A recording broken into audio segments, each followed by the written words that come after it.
The crystal glasses clinked against the mahogany dining table as my father's laughter echoed through our family home. It wasn't the warm kind of laughter that makes you feel safe. It was sharp, dismissive, the kind that cuts deep and leaves scars.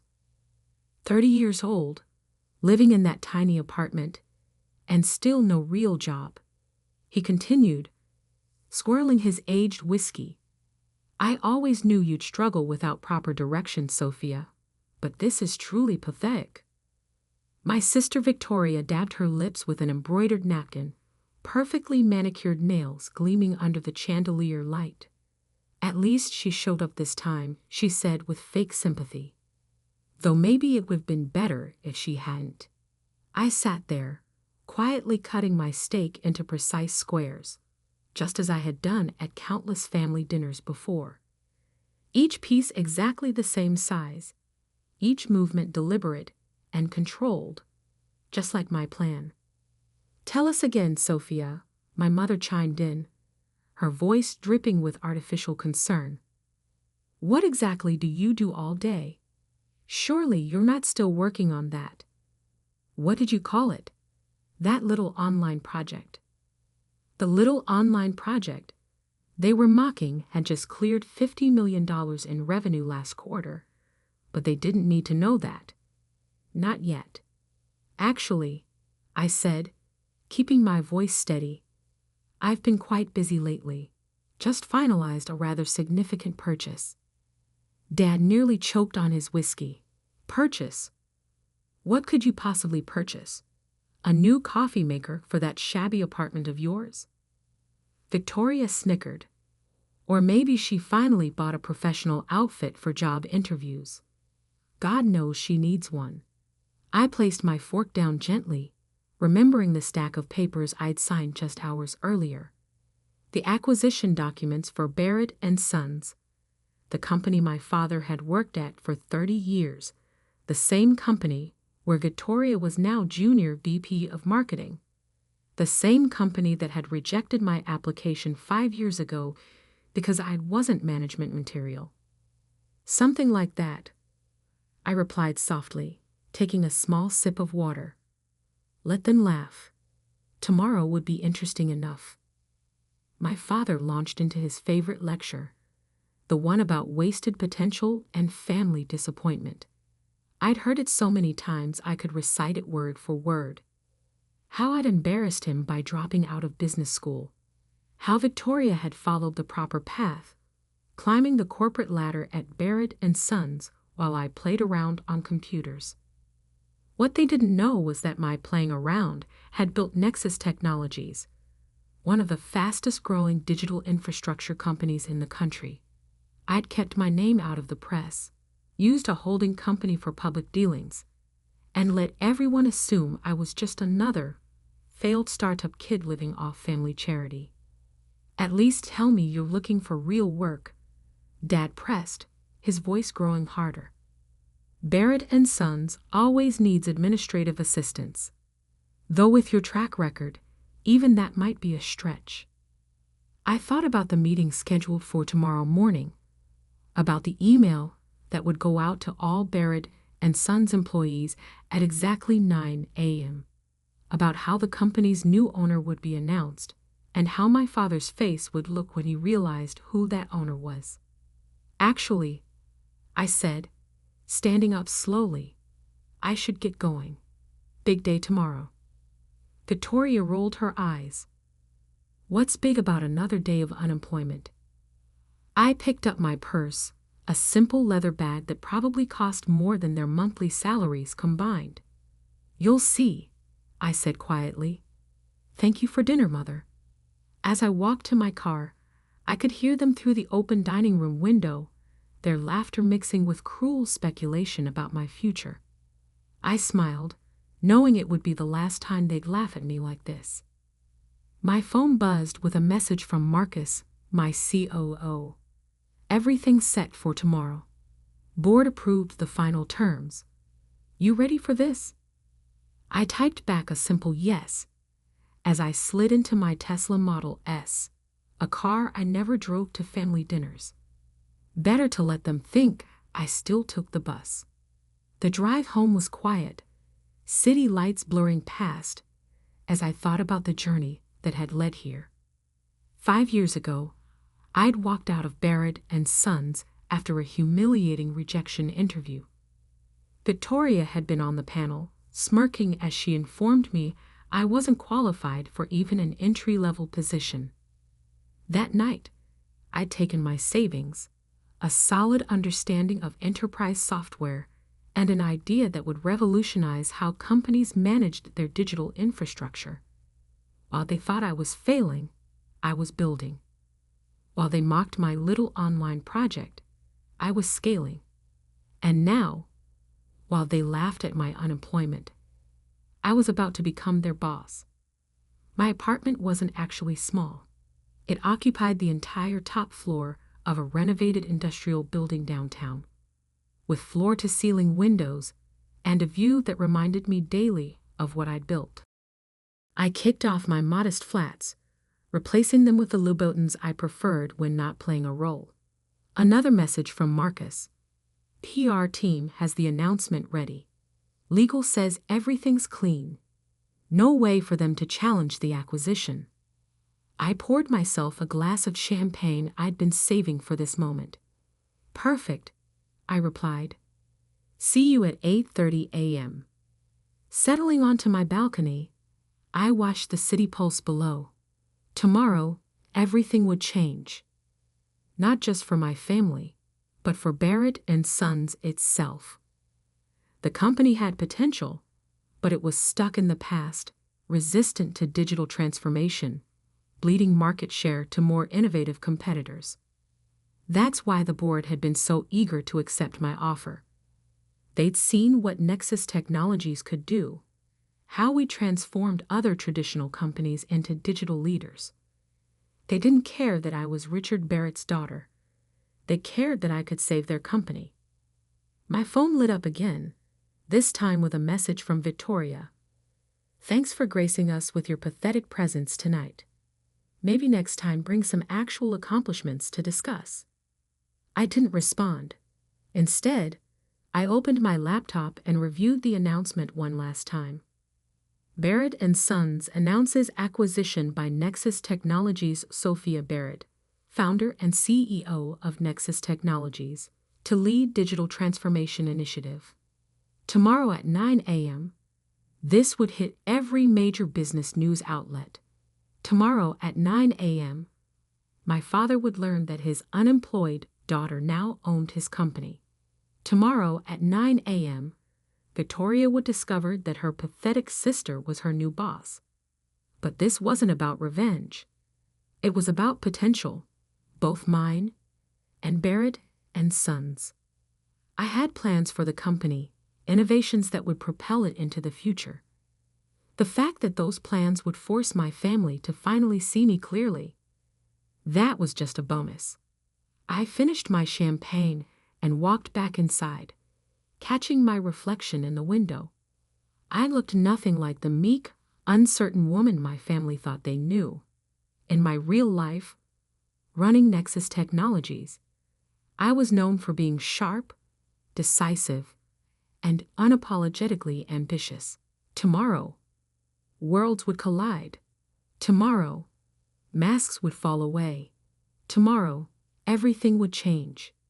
As I prepared for bed, I thought about what my father always said about proper direction and family disappointment. He was right about one thing: direction was important. He just never realized I'd found my own. The next morning dawned clear and crisp, perfect weather for a corporate takeover. I dressed carefully in a tailored black Alexander McQueen suit, Louboutins clicking against hardwood floors as I gathered my things. Today wasn't a day for playing small. Marcus met me in the lobby of Barrett and Sons headquarters at exactly 8:30 a.m. He looked sharp in his usual dark suit, tablet in hand, ready for what promised to be an interesting morning. Board's already here, he said, falling into step beside me. Security's been briefed. HR has the new organizational charts ready to distribute. Everything's in place. I nodded, feeling the weight of the moment. And my father? Victoria? Both arrived early. They're in their offices. No idea what's coming. The elevator rode smoothly to the top floor, where the board was waiting in the main conference room. Through the glass walls, I could see my father in his office down the hall, probably reviewing reports, completely unaware that his world was about to shift. At precisely 9 a.m., as planned, every computer in the building displayed a mandatory meeting notification. At the same time, the press release went live, and my family's phones would be lighting up with the news they never saw coming. I straightened my shoulders and took a deep breath. Time to step into the light. Ready? Marcus asked, hand on the conference room door. I smiled, thinking of last night's dinner, of all the dinners before it, of every dismissive laugh, every cruel comment, every moment they underestimated me. Oh yes, I said quietly. I've been ready for years. The door opened, and I walked in to take my place at the head of the table. The board members stood respectfully, already aware of what was about to unfold. Through the glass walls, I could see employees gathering, phones in hand, whispering as they read the announcement. And then I heard it, my father's voice, loud and confused, echoing down the hallway. What the hell is this? This has to be a mistake. I smiled. The show was about to begin. My father's footsteps thundered down the hallway, each step heavy with confusion and rage. Through the glass walls of the conference room, I watched him approach, his face reddening as he gripped his phone so tightly his knuckles turned white. Behind him, Victoria hurried to keep up, her designer heels stumbling slightly as she tried to maintain her usual composure. My father's footsteps thundered down the hallway, each step heavy with confusion and rage.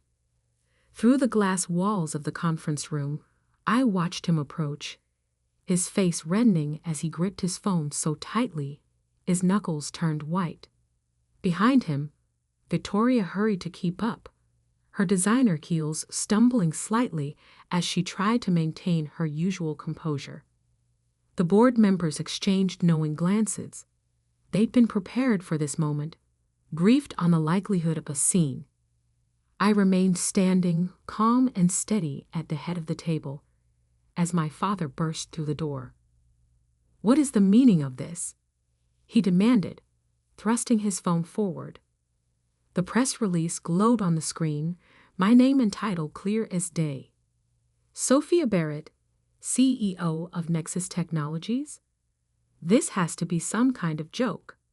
I smiled slightly, the same soft smile I'd given at countless family dinners. Good morning, Dad. I see you've received the announcement. Victoria pushed past him, her perfectly arranged features twisted with disbelief. This isn't possible, she sputtered. You're unemployed. You live in that tiny apartment. You can't even afford a proper car. Actually, Marcus stepped forward, tablet in hand. Ms. Barrett owns the entire building she lives in. As for transportation, there's a Ferrari in her private garage, though she prefers the Tesla for daily use. Shall I continue? That's enough, Marcus, I said quietly. I'm sure they're getting the picture. My father's face had gone from red to pale. He gripped the back of a chair, staring at me like he was seeing a stranger. In many ways he was. How? He whispered. How is this possible? I gestured for everyone to sit. The board members complied immediately, but my father and Victoria remained standing, still frozen in shock. It's quite simple, I began, my voice steady and professional. 5 years ago, when Barrett and Sons rejected my application telling me I wasn't qualified for even an entry-level position, I decided to build something of my own. That little online project you've been mocking? That's Nexus Technologies. We revolutionized digital infrastructure management. Last quarter's revenue was just over $50 million. Victoria's designer bag slipped from her shoulder, hitting the floor with a dull thud. But you never said anything. You let us think. I let you think what you wanted to think. I finished for her. It was easier that way. More peaceful. And honestly, your assumptions made this acquisition much smoother. My father finally found his voice again. Acquisition? You bought Barrett and Sons. The board approved the sale unanimously. I confirmed, nodding to the members seated around the table. Barrett and Sons needs digital transformation to survive in today's market. Nexus Technologies can provide that. It's a smart business decision. Nothing more. Nothing more. He exploded, his face reddening again. You secretly built a company, let your family think you were a failure, then bought out the company I've worked at for 30 years. And you call that nothing more? I stood slowly, placing both hands on the table. No, Dad. You let yourself think I was a failure. You chose to mock, rather than ask questions. You decided I was pathetic without ever bothering to understand what I was building. Those were your choices. The room fell silent. Through the glass walls, I could see employees gathering, trying to appear busy while obviously watching the drama unfold. I didn't mind. Let them see. Let everyone see. As of 9 a.m. this morning, I continued, I am the CEO of both Nexus Technologies and Barrett and Sons. We'll be announcing the merger and digital transformation initiative later today. Your positions, I looked between my father and Victoria, will be evaluated as part of the restructuring process. Victoria's face went pale. You can't fire us. We're family. I felt a smile tug at my lips. Funny. Being family didn't stop you from rejecting my application 5 years ago. In fact, I believe your exact words were family connections don't guarantee employment. Isn't that right? She sank into a chair, finally seeming to understand the magnitude of what was happening. Marcus, I turned to my COO. Please escort Mr. Barrett and Ms. Barrett to their offices. HR will be meeting with them shortly to discuss transition options. As Marcus moved to comply, my father stepped forward. Sophia, wait. Please. We need to talk about this. No, Dad, I said firmly. We needed to talk 5 years ago. We needed to talk at every family dinner where you belittled my choices. We needed to talk last night when you called me pathetic. Now we need to focus on business. He stared at me for a long moment, seeing me clearly perhaps for the first time. Gone was the meek daughter he thought he knew, replaced by someone he clearly didn't recognize. Was any of it real? He asked quietly. The small apartment, the bus rides, the struggling daughter act? The apartment is the entire top floor, I replied. The bus? Well, I believe in environmental responsibility. And the struggling? That was just your perception. I never actually said I was struggling. You just assumed. As Marcus led them out, I could hear Victoria's heels clicking against the floor, punctuated by what sounded suspiciously like a sob. My father's shoulders were slumped, his usual confident stride replaced by something heavier, more uncertain. Once they were gone, I turned back to the board. Now, shall we discuss the transformation timeline? The rest of that day passed in a blur of meetings, press interviews, and employee briefings. By late afternoon, my office, formerly my father's, was set up exactly as I wanted it. Floor-to-ceiling windows offered a view of the city I'd conquered, while inside, modern technology replaced the heavy old furniture my father had insisted on keeping. Around 6 p.m., as the office was quieting down, Marcus knocked on my door. "Your mother's here," he said softly. "Should I send her away?" I considered it for a moment, then shook my head. "No, send her in."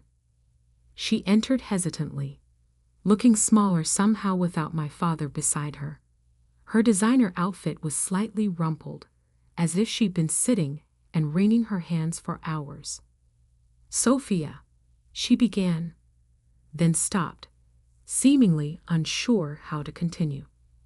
"Have a seat, Mother." I gestured to one of the sleek chairs facing my desk. She sat carefully, her eyes taking in the changed office. "Your father, he's not well. This has been quite a shock." "I imagine it has been," I replied, keeping my voice neutral. "Finding out your pathetic daughter is actually a successful CEO must be quite surprising." She flinched at the word pathetic. We never meant to hurt you, Sophia. We just wanted what was best for you." "No," I corrected her gently. "You wanted what was best for your image. There's a difference." "Perhaps," she admitted, and for the first time, I heard genuine regret in her voice. "But we're still family. Surely there's a way to fix this." I leaned back in my chair, studying her. "This isn't something that needs fixing, Mother. The company needed digital transformation. I provided a solution. Business is business. And family? What about family?" "Family," I said slowly, "is what you make of it. For years, you and Dad and Victoria made it clear what you thought of me. Now it's my turn to show you who I really am." She stood, smoothing her skirt with trembling hands. "And who is that exactly?" I smiled, not unkindly. "Someone who built something meaningful, while you were all too busy laughing to notice. Someone who values actions over appearances. Someone who won't apologize for success, even if it makes others uncomfortable." She nodded slowly, then turned to leave. At the door, she paused. "Your father? He's proud, you know." Beneath the shock and anger, I can see it. He's proud, and terrified, and ashamed all at once. "Good," I said softly. "He should be." After she left, I walked to the window, watching the sunset paint the city in shades of gold and purple. My phone buzzed with a message from Victoria. "I'm sorry for everything. Can we talk? Please?" I didn't respond immediately. Instead, I thought about the long game, about how success isn't just about proving others wrong. It's about proving yourself right. About how sometimes the quietest person in the room is the one you should watch most carefully. Finally, I typed back, "Monday, 9 a.m. We'll discuss your role in the new organization." Another message appeared, this time from my father. "You've outdone yourself, Sophia. I never saw it coming. I'm sorry I never saw you." This one, I left unanswered. Some revelations don't need a response. Sometimes silence speaks volumes. Marcus appeared in the doorway. "Car's ready whenever you are, boss." I gathered my things, taking one last look around the office that had once represented everything I couldn't have. Now it was just another milestone on a journey that was far from over. "You know," Marcus said as we walked to the elevator, "I've never seen anyone pull off a takeover with quite so much style." I laughed softly. "It wasn't about style, Marcus. It was about substance, something my family never quite understood." The Tesla waited in the underground parking garage, sleek and silent. As we drove through the evening traffic, I thought about last night's dinner, about how different everything would be now. No more hiding, no more pretending, no more quiet smiles while they laughed. "Where to?" Marcus asked. "Your place?" I shook my head. "The office. Nexus Technologies. We've got a merger to plan." Because that's the thing about success. It's not an endpoint. It's a beginning, and I was just getting started. 3 months later, Barrett and Sons had been fully integrated into Nexus Technologies. The digital transformation was ahead of schedule. Profits were up, and employee satisfaction had improved dramatically. Victoria had accepted a position in marketing, humbled but determined to prove herself on merit alone. My father had taken early retirement, though he occasionally sent emails with suggestions for the company, some actually quite insightful. Family dinners. We still had them, but they were different now. No more mockery, no more assumptions, no more quiet smiles hiding bigger truths. Now we talked about real things: business, innovation, the future. And if sometimes the conversation got a bit tense, well, that was just part of the new normal. As for me, I kept the simple apartment, though I didn't pretend it was small anymore. I still took the bus sometimes, not out of pretense, but because it gave me time to think. And that little online project, it just kept growing, expanding, transforming. Because that's what happens when you stop letting others define your worth. You define it yourself, quietly, steadily, one success at a time. And sometimes, just sometimes, you get to watch their faces when they finally figure it out. The mimosas at Maxwell's were always too sweet, but my mother insisted we meet here every Sunday. Something about keeping up appearances, about being seen at the right places by the right people. I watched her add a third sugar packet to her coffee, her diamond tennis bracelet catching the morning light. "Honestly, Olivia," she sighed, stirring with practiced disappointment, "I don't understand why you insist on embarrassing us like this. That little antique shop of yours, it's beneath you, beneath this family." My father didn't look up from his phone, probably checking the stock prices for Barrett Financial, the investment firm he'd built from the ground up. "Your mother's right. You're wasting your potential sorting through other people's junk." I took a small sip of water, letting their words wash over me like they always did. They'd never visited my shop, never seen what I'd built. To them, Morgan and Vale Antiquities was just another failure in their daughter's long list of disappointments. "Business school applications are still open for spring semester," my mother continued, her voice sharp with false concern. "Though after your last attempt—" "That's enough, Margaret," my father interrupted, finally looking up. "She's too dumb for business school. We all know that. Scored in the bottom percentile on her entrance exams, couldn't even make it through the first interview. Best to let her play with her little shop until she comes to her senses." I carefully spread clotted cream on my scone, making sure to keep my movements precise, controlled. They had no idea that I'd deliberately tanked those entrance exams, that I'd walked out of that interview on purpose. Just like they had no idea that Morgan and Vale wasn't just an antique shop. It was a front for one of the most successful private investment firms in the city. "At least tell me you're making rent," my mother pressed. "We can't keep covering for you forever." I thought about the building I owned, not just my shop, but the entire historic block in downtown's Arts District. Thought about the portfolio I managed, the silent investments I'd made in dozens of emerging companies. Thought about the meeting scheduled for tomorrow with Barrett Financial's biggest potential client, a meeting my parents had been trying to arrange for months. "I manage," I said quietly, letting them see what they wanted to see. "They're soft, Simple daughter in her simple dress with her simple dreams. My father shook his head, silver hair perfectly styled despite the humid morning. Management requires intelligence, strategic thinking. You've never shown aptitude for either. Just look at how you decorated that shop. Mixing periods, styles. No sense of value or order. The mixing of periods, he criticized, was actually a carefully curated collection that had caught the eye of Marcus Anderson, CEO of Anderson Global Ventures.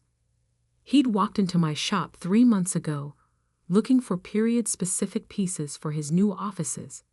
He'd left with a signed investment deal that would make headlines once announced. And that name, my mother added with a delicate shudder, Morgan and Vale. Sounds like a funeral home. Why not use Barrett? At least then you'd have some credibility. Because Morgan was my grandmother's maiden name, the grandmother who taught me about true value, about seeing beyond surface appearances. And Vale? That was for the valley where I'd made my first investment, turning a small inheritance into the seed of what would become a quiet empire. Speaking of credibility, my father said, his tone shifting to something sharper, I heard you were asking questions about Barrett Financial's new tech division, trying to understand what your betters are doing. I had more than asked questions. I'd been systematically acquiring shares through various shell companies, positioning myself for a move they'd never see coming. But they didn't need to know that. Not yet. Just curious, I murmured, dabbing my lips with a napkin. Family interest. He laughed, the sound cold and dismissive. Family interest? You can barely balance your shop's books. Leave the real business to those who understand it. I checked my watch, a simple Timex that hid the Patek Philippe I wore to board meetings. Speaking of the shop, I should get going. Sunday inventory. Of course, my mother sighed. Run along to your little toys. Just remember, when you finally admit defeat, your father might have an entry-level position available. Filing, perhaps. I stood, smoothing my plain dress, the one I wore just for these brunches, so different from the designer pieces that filled my real closet. Thank you for brunch. See you next Sunday. As I walked away, I heard my father's voice. Bottom percentile. Can you believe we raised someone that dumb? I smiled slightly, thinking about tomorrow's meeting. About how Anderson Global Ventures was about to become Barrett Financial's biggest client, through me, their silent investor. About how my father's tech division was about to discover its majority shareholder was his dumb daughter. The drive to my shop was quiet. Sunday morning traffic light. I parked my modest Honda, another prop in my carefully constructed image, behind the Victorian building that housed Morgan and Vale.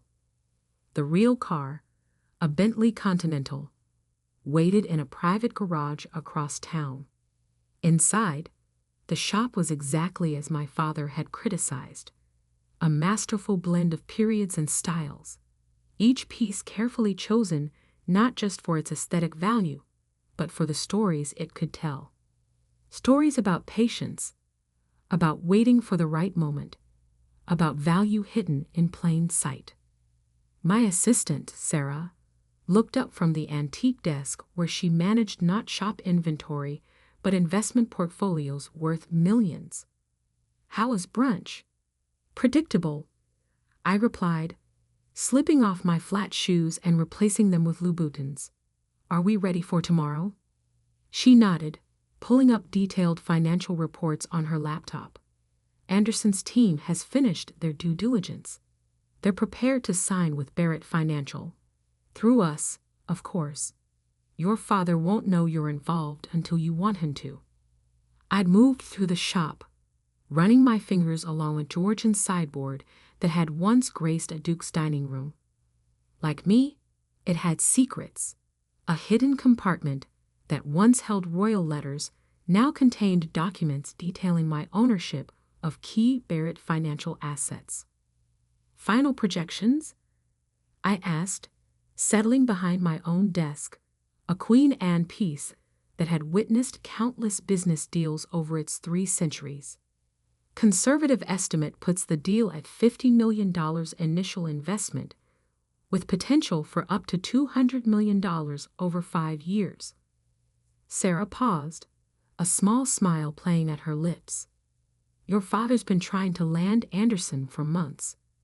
Never realized his own daughter had already sealed the deal. I opened my laptop, checking the latest market updates. Barrett Financial's stock was up, riding high on rumors about tomorrow's meeting. My father had probably spent his entire brunch checking those same numbers, never knowing who really controlled them. Did you see the latest board memo? Sarah asked, forwarding me an email. They're planning to announce your father as CEO Emeritus next quarter, transition to new leadership. They're considering external candidates since, apparently, there's no one suitable in the family. I smiled, thinking about the shares I'd accumulated, the voting power I'd quietly amassed. Interesting timing. A text lit up my phone. My mother? Darling, do reconsider business school. Your father and I hate seeing you waste your life like this. I set the phone aside without responding. Let them think what they wanted. Tomorrow would change everything. Sarah cleared her throat. Your suit for tomorrow's meeting arrived. Alexander McQueen. The tailor made the adjustments you requested. Perfect. I stood, moving to adjust a delicate Venetian mirror that had once hung in a doge's palace. In its reflection, I saw not the simple shopkeeper my parents mocked, but the businesswoman I truly was, sharp, focused, unstoppable. Shall I confirm the meeting time? Sarah asked. Your father's office has been calling all morning, trying to reschedule around Anderson's demands. No need, I replied. Everything stays exactly as planned. 9 a.m. tomorrow. Barrett Financial's main conference room. Time for the family business to meet the family disappointment. The rest of Sunday passed in careful preparation.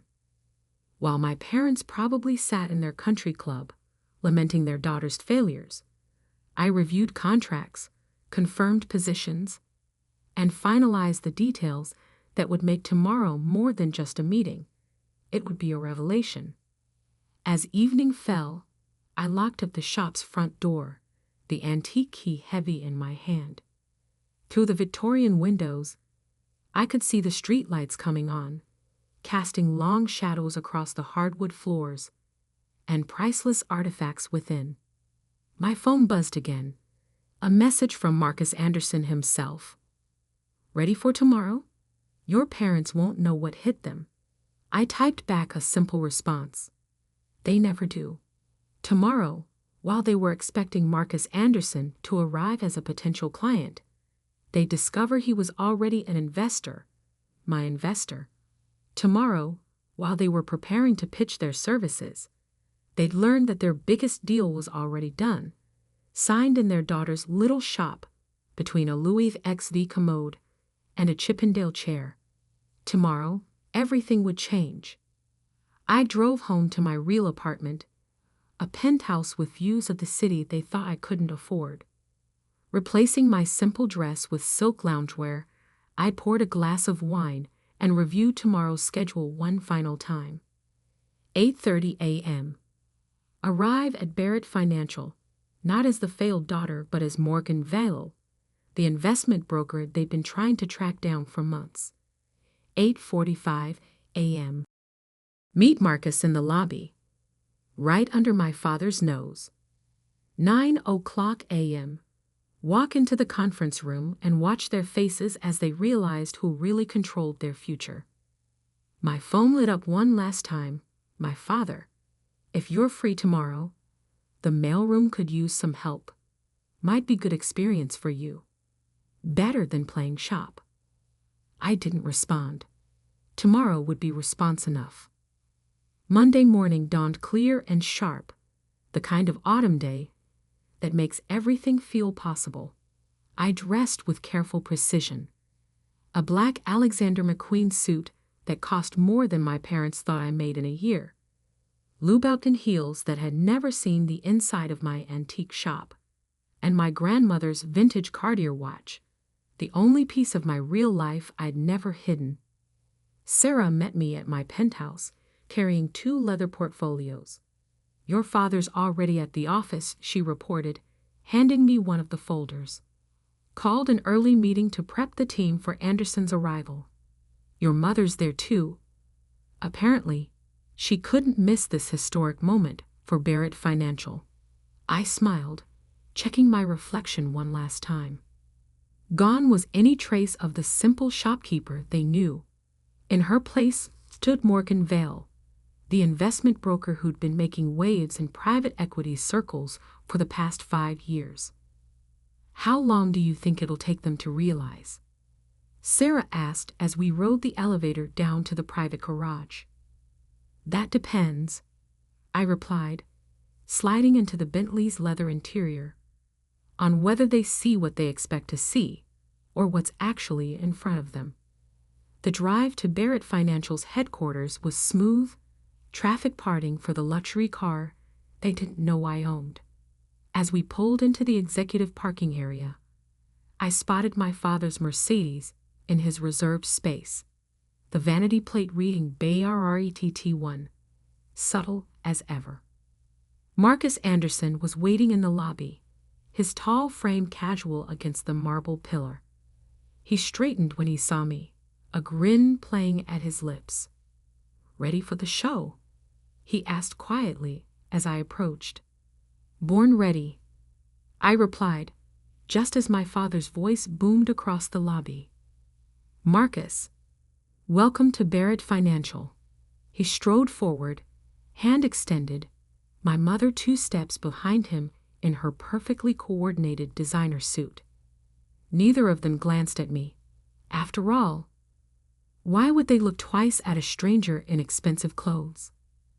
Marcus shook my father's hand but kept his eyes on me. "Robert, Margaret, always a pleasure. But I believe you know my investment broker, Morgan Vale." The moment stretched like pulled glass, fragile and sharp. I watched as confusion flickered across my father's face, followed by dismissal. After all, his daughter couldn't possibly be the mysterious Morgan Vale they'd been pursuing for months. "Morgan Vale," he repeated, finally turning to look at me properly. I wasn't aware we'd be joined by. His voice trailed off. I saw the exact moment recognition hit, saw his eyes widen as he took in my appearance, my presence, my complete transformation from the daughter he thought he knew. "Hello, Dad," I said softly. Surprise. My mother's hand flew to her throat, her perfectly manicured nails clutching her pearl necklace. "Olivia? What is this? What are you doing here?" "Perhaps," I suggested, my voice carrying the authority of someone who controlled billions, "we should take this to the conference room. We wouldn't want to cause a scene in the lobby." Marcus nodded approvingly. "Excellent idea. After you, Ms. Vale." I led the way to the elevators, feeling my parents' shocked stares boring into my back. The ride up was silent, thick with unasked questions and unwelcome realizations.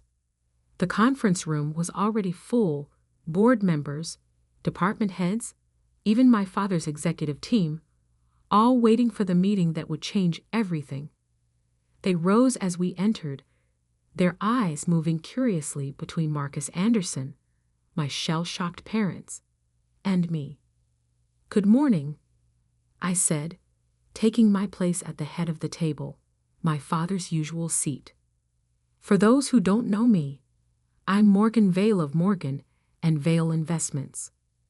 Though some of you," I glanced at my parents, who had yet to sit down, might know me better as Olivia Barrett. The room erupted in whispers. I saw recognition dawn on face after face as they connected the dots between the simple Barrett daughter and the investment broker who'd been making headlines. "This is absurd," my father finally managed, his face flushing.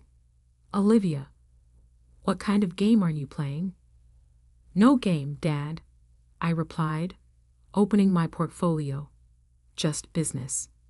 Marcus, shall we begin?" Marcus took his seat, clearly enjoying the drama. "Of course. As you all know, Anderson Global Ventures has been considering a significant investment in Barrett Financial. What you don't know is that we've already made our decision through Morgan and Vale Investments." I slid documents across the table. 3 months ago, Anderson Global Ventures committed to a $50 million initial investment, with provisions for up to $200 million over 5 years. The paperwork has already been signed and executed. "Impossible," my father breathed, staring at the contracts. "These would have needed board approval," which they received. I cut in smoothly. "Through the voting shares I've been acquiring over the past 5 years. As of last quarter, I control 32% of Barrett Financial's voting stock." My mother sank into a chair, her perfect posture crumbling. But your shop, your failed business school attempts." "The shop is real," I confirmed. "It's also incredibly profitable, though not just from antiques. It's the front for one of the most successful private investment firms in the city.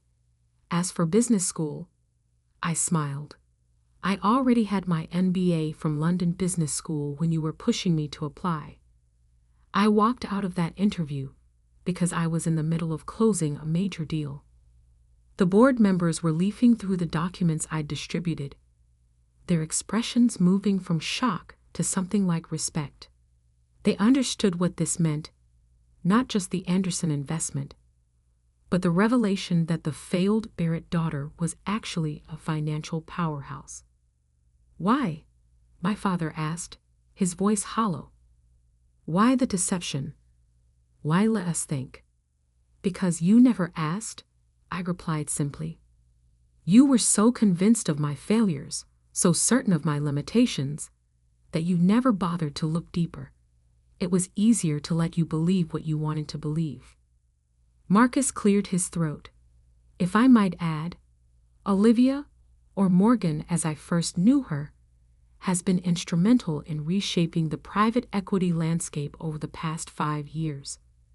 The little shop you mock, it's facilitated over $1 billion in private investments." My father collapsed into his chair, the weight of his misjudgment finally hitting him. All this time, every Sunday brunch, every time you called me dumb, I finished for him. Every time you dismissed my potential, every time you offered me a filing job, I was closing deals bigger than Barrett Financial's annual revenue. The room had gone completely silent, every eye fixed on the family drama unfolding before them. I stood, smoothing my designer suit. "Now, shall we discuss the future of Barrett Financial? Because I have some ideas about the tech division you've been struggling with." The next 2 hours were a blur of presentations, questions, and strategic planning. I laid out my vision for Barrett Financial's future, a vision that had been forming since I first started buying shares. My father remained unusually quiet, watching me command the room he'd always dominated. By noon, the board had unanimously approved my proposal for restructuring the company. My father's transition to emeritus status was accelerated, and I was appointed as strategic director, though I insisted on maintaining my separate identity as Morgan Vale for my other business ventures. As the room cleared out, my mother finally found her voice again. "Those brunches," she said quietly. "All those times we criticized you, looked down on you, were necessary," I finished. "They kept you from looking too closely, from asking too many questions. Though I admit, the bottom percentile comment last Sunday was a bit harsh. My father hadn't moved from his chair, staring at the contracts spread across the table. "I don't understand," he said finally. "How did we not see it?" I perched on the edge of the conference table, looking down at the man who'd spent years looking down at me. "Because you saw what you expected to see. A simple girl with simple dreams, playing shop while the real business happened elsewhere. You never wondered why Anderson Global Ventures suddenly became interested in Barrett Financial. Never questioned why your stock kept rising despite market downturns. Never thought to look closely at Morgan Vale's track record. And the shop?" my mother asked. "All those mixed periods you keep there are carefully curated to attract exactly the right kind of clients," I explained. "CEOs, investment bankers, private equity partners. They all come looking for unique pieces and end up discussing business opportunities. That Georgian sideboard Dad hates? I closed a $100 million deal while showing it to a tech entrepreneur last month." Marcus, who had lingered by the door, chuckled. "That's how she got me. Came in looking for antiques, left with a whole new investment strategy." A knock at the door interrupted us. Sarah, carrying fresh contracts. "Sorry to interrupt, but the Hong Kong office is calling about the merger." "Hong Kong office," my father repeated weakly.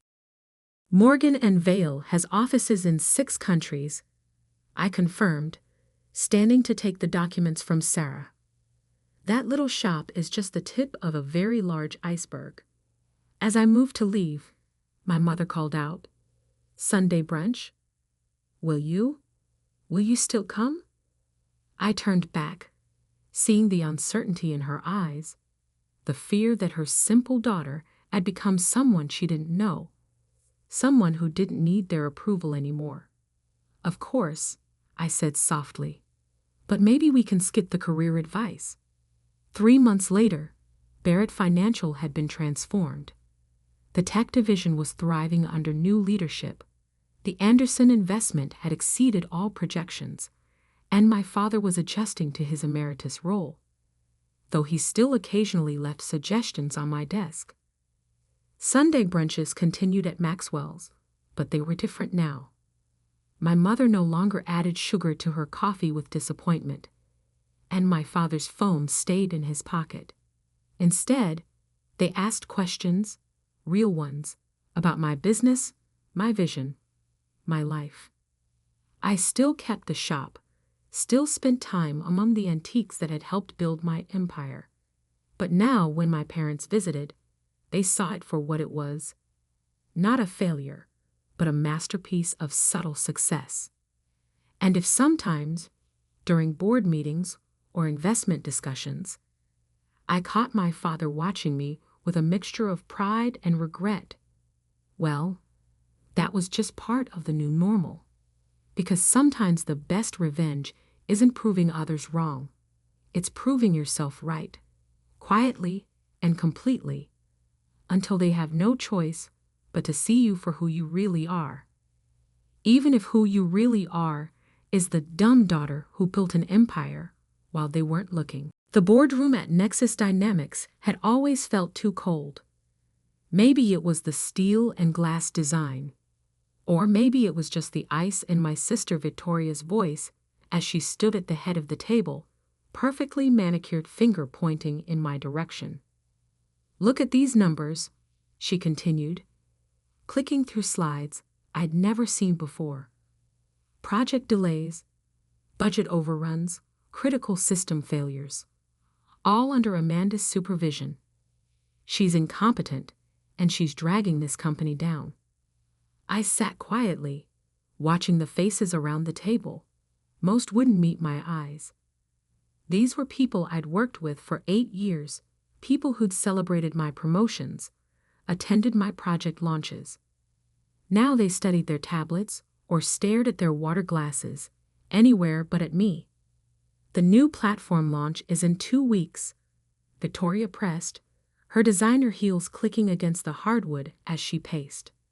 We can't afford another failure, not with the investors watching. I almost smiled at that. If only she knew about the patent, about the careful preparations I'd made when I first suspected she was plotting against me. But Victoria had always seen what she wanted to see. Her quiet, plotting older sister, too focused on code to play office politics. Amanda, Harrison Wells, the board chairman, finally spoke. These accusations are serious. Do you have anything to say in your defense? I thought about the real numbers, safely encrypted on my private server, about the actual reason for the delays. Victoria's team repeatedly changing specifications, demanding impossible deadlines, setting up failure after failure. No, I said simply, closing my laptop. I think Victoria has made her position clear. Victoria's perfect eyebrows rose slightly. She'd expected a fight, wanted one probably. It would have fit her narrative. The emotional, unstable sister who couldn't handle pressure. Well then, Harrison sighed, looking uncomfortable but determined. Given the evidence presented, and with the critical launch period approaching, the board has decided immediate action is necessary. Amanda, we're terminating your position as Chief Technology Officer, effective immediately. I nodded once, standing slowly. I understand. I'll clear out my office. That's it? Victoria's voice held a note of disappointment. No protests. No excuses. I looked at my sister, really looked at her. The Channel soup that probably cost more than most people's monthly salary. The cold ambition in her eyes that matched our mother's. The slight smile playing at her lips as she watched me fall. What would be the point? I asked quietly. You've clearly made up your mind. I gathered my things with careful precision, feeling the weight of the thumb drive in my pocket. The one containing proof of what I'd actually been doing these past 8 years. Building not just a platform, but a fortress. One that Victoria, in her rush to push me out, hadn't bothered to understand. The walk to my office was silent. Employees quickly looked away as I passed. News of my firing already spreading through the corporate grapevine. I didn't blame them for their silence. Victoria had made it clear what happened to people who stood against her. My office, with its view of the city skyline, had been my home for nearly a decade. Pictures of project launches, team celebrations, the first prototype of what would become our core system, all carefully packed into a cardboard box. Sarah, my assistant, appeared in the doorway. Her eyes were red, but her voice was steady. Security's coming up. Victoria's orders. Of course she did, I murmured, pulling a sealed envelope from my desk drawer. Can you make sure this gets to Harrison? After I'm gone. She took it, tucking it into her blazer. What's going to happen now? I smiled, thinking about the patent documents safely filed with my lawyers. About the kill switch built into the system's core architecture. About Victoria's precious launch, scheduled for exactly 2 weeks from today. Now, I picked up my box. Now we wait. Security escorted me to the lobby, past whispers and stares. Victoria watched from the executive floor balcony, triumph written across her features. She thought she'd won. She thought it was over. She had no idea it was just beginning. At home, not the modest apartment listed in my HR file, but the penthouse I'd bought when I first filed the patent. I poured a glass of wine and opened my laptop. A message from my lawyer was waiting. Everything's in place. They won't know what hit them. I thought back to how it all started, 8 years ago when Victoria and I had joined Nexus Dynamics together. She'd taken the management track, all sharp suits and sharper ambition. I'd chosen technology, losing myself in code while she climbed the corporate ladder. What she never understood was that I'd been climbing too, just differently. While she collected allies and manipulated office politics, I'd been building something revolutionary, the platform that now powered not just Nexus Dynamics, but half their client companies as well. A platform I'd patented in my own name, through a separate holding company, long before Victoria started plotting my removal. My phone buzzed. A message from Marcus, my team's lead developer. V's already reorganizing everything, telling everyone the launch will fix all our technical issues. Should we warn them? No, I typed back. Let them figure it out the hard way. I walked to my home office, where a wall of monitors displayed the system's core metrics. Everything looked normal on the surface, but beneath the clean interface and smooth operations lay a carefully crafted maze of dependencies and fail-safes. Victoria thought she was launching a new version of our platform. What she didn't know was that every critical function, every key feature, was tied to my original architecture that would require patent holder approval, my approval, for any significant changes. Another message, this time from Sarah. Harrison read the envelope. Called an emergency meeting for tomorrow morning. V's furious. I smiled, imagining my sister's reaction to the preliminary audit I'd included. The real numbers showing how her team had sabotaged project after project, trying to make me look incompetent. But that was just the appetizer. The main course would come with the launch. The next 2 weeks passed in a blur of corporate announcements. Victoria gave interviews about Nexus Dynamics' exciting new direction. The stock price rose on promises of revolutionary updates to the platform. My name was carefully erased from company materials, my contributions attributed to the team. I watched it all from my penthouse office, monitoring system metrics and handling quiet inquiries from my patent attorneys. A few board members tried to contact me, probably finally reading the fine print on the system documentation. I didn't respond. Let them sweat. The night before the launch, I received an unexpected visitor. Mother, elegant as always and dire, standing at my door with a familiar look of disappointment. Amanda, she sighed, pushing past me into the penthouse. What are you doing? Victoria says you're threatening the company with some ridiculous patent claim. I let her take in the space. The high-end furniture, the wall of technology, the view that spoke of success she'd never acknowledged. Not threatening, I corrected quietly, protecting my intellectual property. She waved a manicured hand dismissively. Don't be difficult. You know Victoria deserves this opportunity. She understands business, leadership. You've always been too technical. I thought about tomorrow, about what would happen when Victoria tried to launch her improved version of my system, about how being too technical was about to change everything. Maybe, I said, showing her to the door. We'll see tomorrow, won't we? As security let her out, I turned back to my monitors. Everything was in place. In less than 12 hours, Victoria would learn the true cost of underestimating her technical sister. I slept surprisingly well that night, waking to dozens of messages about the launch preparations. Nexus Dynamics stock was up 15% in pre-market trading, riding high on Victoria's promises of revolutionary changes. Sarah kept me updated. Conference rooms packed.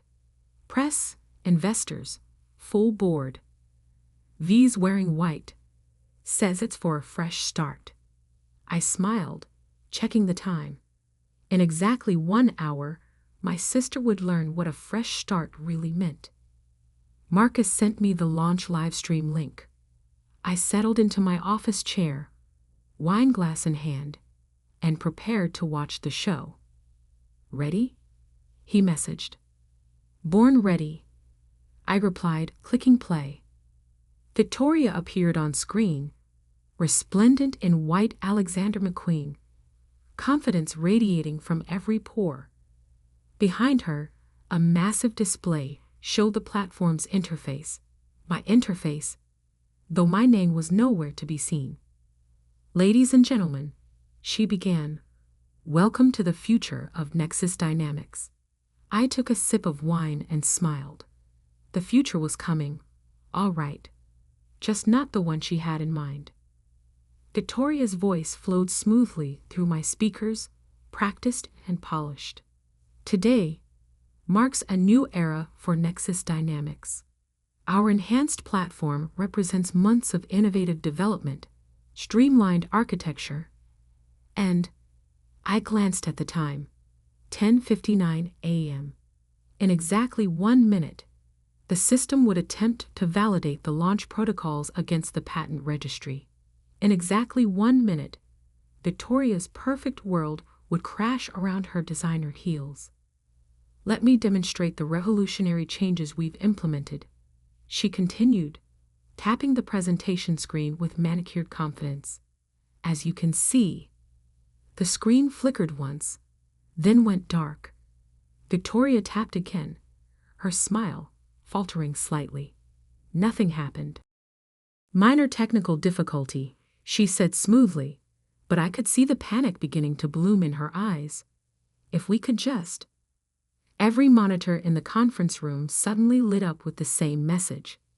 Lounge CQNC tier mine ATD PTNT VALIDAK FAILED OWAR APROVA REQIREUCONTACT Amanda BNATT PAYTENT Holder. The room erupted in whispers.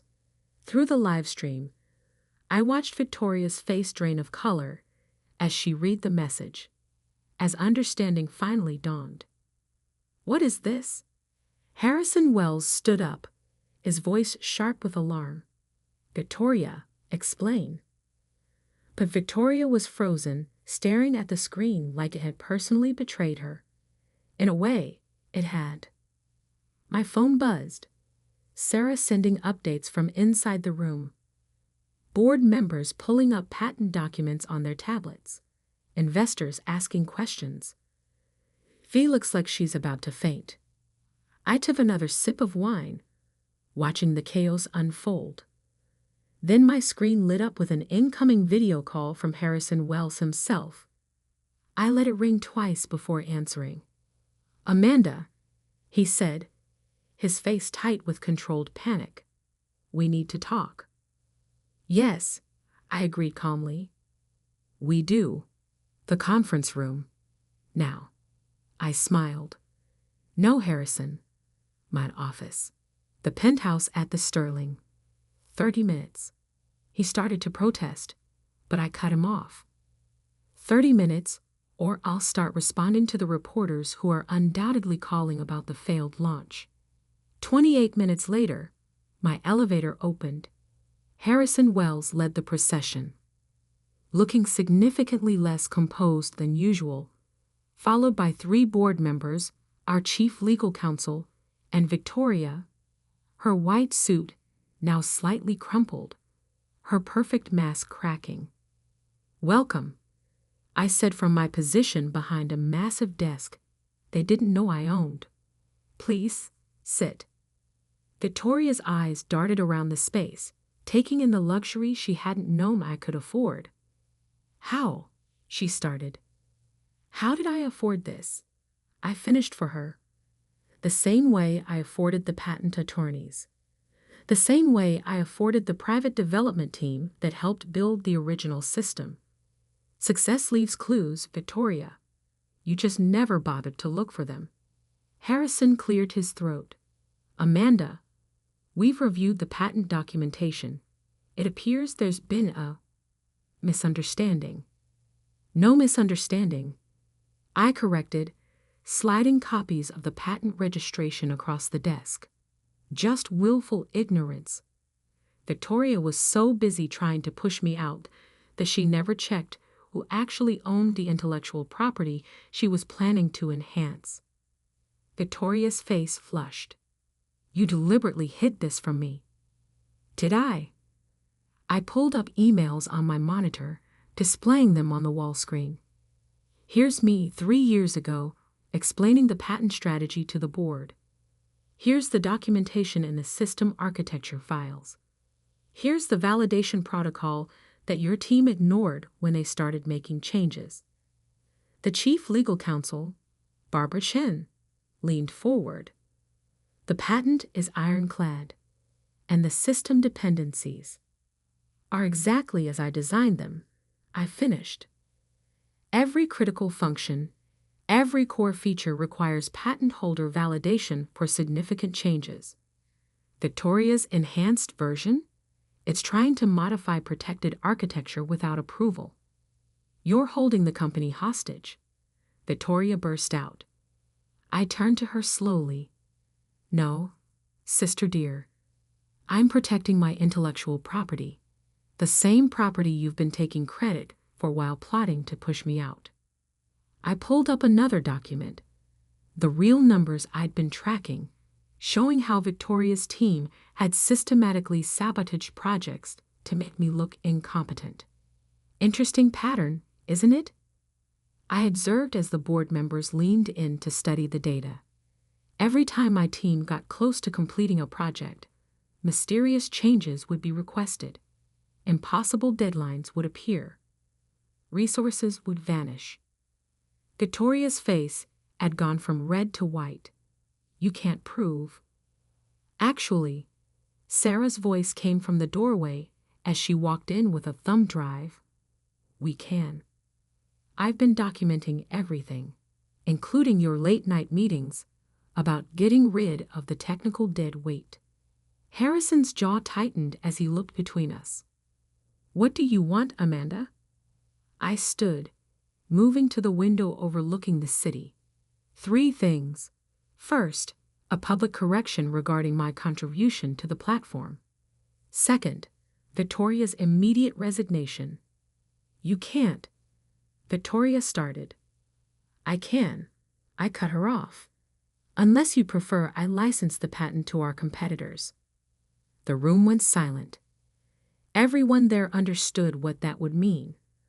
Without access to my system, Nexus Dynamics would collapse within months.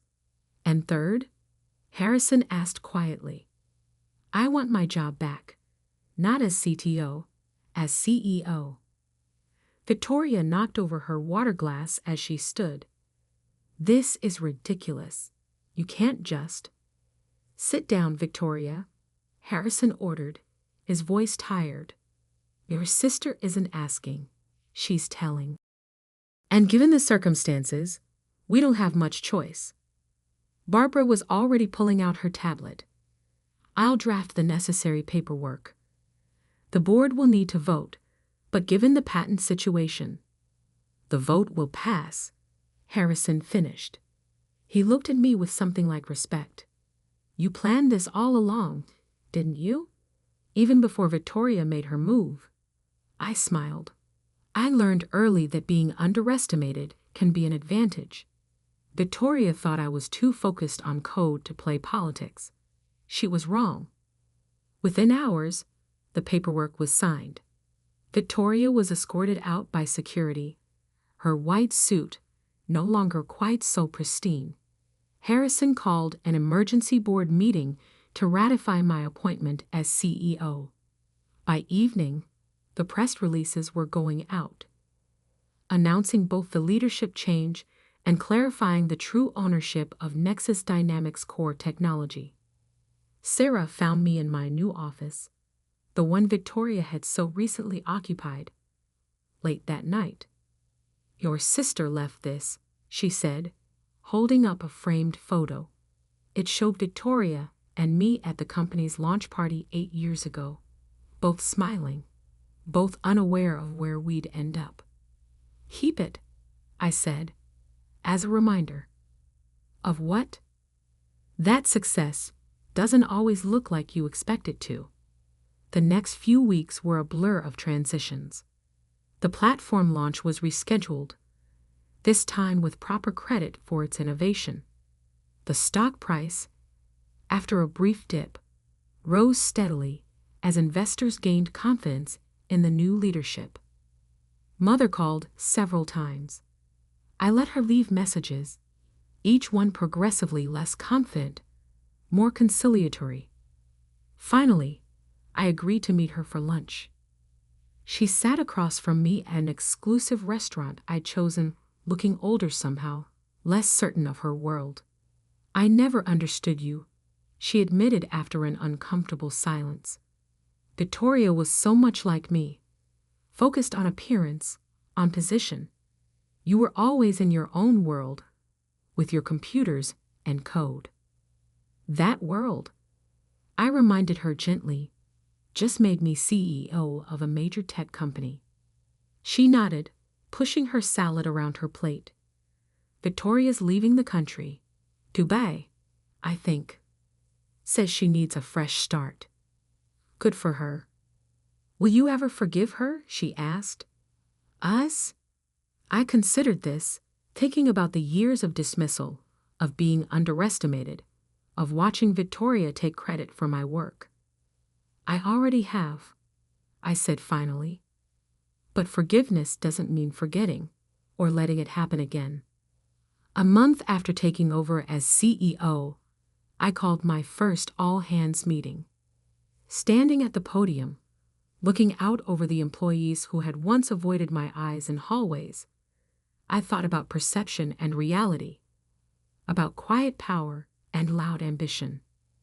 Many of you knew me as the quiet CTO, I began. The one who stayed late coding while others networked at parties. Some of you probably wondered how someone like that ended up as CEO. The room was silent, attentive. The truth is, leadership isn't about who talks the loudest or plays politics the best. It's about building something valuable and knowing how to protect it. It's about understanding that real power often works quietly, behind the scenes, waiting for the right moment to emerge. I clicked to my first slide, a patent document with my name on it. This company's future was built in lines of code, in late-night debugging sessions, in technical details that some people thought didn't matter. They were wrong, and now we're going to show them just how wrong they were. The applause was genuine, enthusiastic. As I looked out over the crowd, I caught Sarah's eye. She was grinning. Worth the wait? She mouthed. I nodded, thinking about Victoria's face when she realized what I'd done, about the years of preparation that had led to this moment. Later that evening, as I sat in my CEO's office watching the sunset paint the city in shades of gold, Marcus brought me a final piece of news. Victoria's team, he said, trying to hide a smile. They've all been trying to access the system documentation. Apparently, they're worried about their own projects. I laughed. Send them the patent registration. Again. Some lessons need to be learned more than once. Because that's the thing about being underestimated. It teaches you patience. It teaches you to build carefully, to prepare thoroughly, and to wait for exactly the right moment to show your true strength. Victoria had wanted to be CEO because of the power it represented. I had become CEO because of the power I'd already built, line by line, piece by piece, while she was too busy looking down at me to see what I was creating. My phone buzzed. A message from Harrison. Board meeting tomorrow. Quarterly numbers looking excellent. Your sister's been calling about her stock options. I smiled, remembering Victoria's words at that fatal board meeting. She's incompetent. Fire her. Tell her to contact our patent attorneys. I typed back. They handle all my negotiations now. Because sometimes the best response to being underestimated isn't immediate revenge. It's building something so valuable, so essential, that those who dismissed you have no choice but to face their mistake. And if that realization comes with a side of poetic justice, well, that's just good system design.